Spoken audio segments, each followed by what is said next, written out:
భూమన కరుణాకర్ రెడ్డి గారు పవన్ కళ్యాణ్ గారికి కొన్ని ప్రశ్నలు సంధించారు. అవేంటంటే, పవన్ కళ్యాణ్ గారు బాప్టిజం తీసుకున్నామని అన్నారు కదా, ఆయన డిక్లరేషన్ ఇస్తారా అని.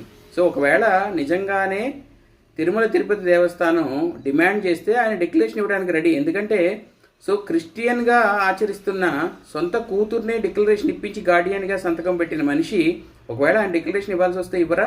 అలాగే ఇంకో ప్రశ్న ఏంటంటే, భూమన కరుణాకర్ రెడ్డి గారు అడిగేది, ఒకవేళ పవన్ కళ్యాణ్ గారు ముఖ్యమంత్రి అయితే అన్నా లెనోవాతో కలిసి వచ్చి పట్టు వస్త్రాలు ఇస్తారా అని. సరే, రాబోయే సంగతి వదిలేయండి.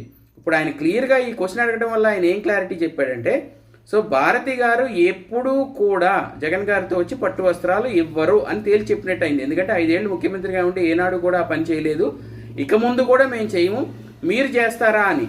అయితే మేం చేస్తాం మీరు చేస్తారా అని డిమాండ్ చేయొచ్చు, కానీ మేం చెయ్యం కానీ మీరు చేస్తారా అని డిమాండ్ చేయటం అన్నదే కొద్దిగా విచిత్రంగా ఉంది మరి.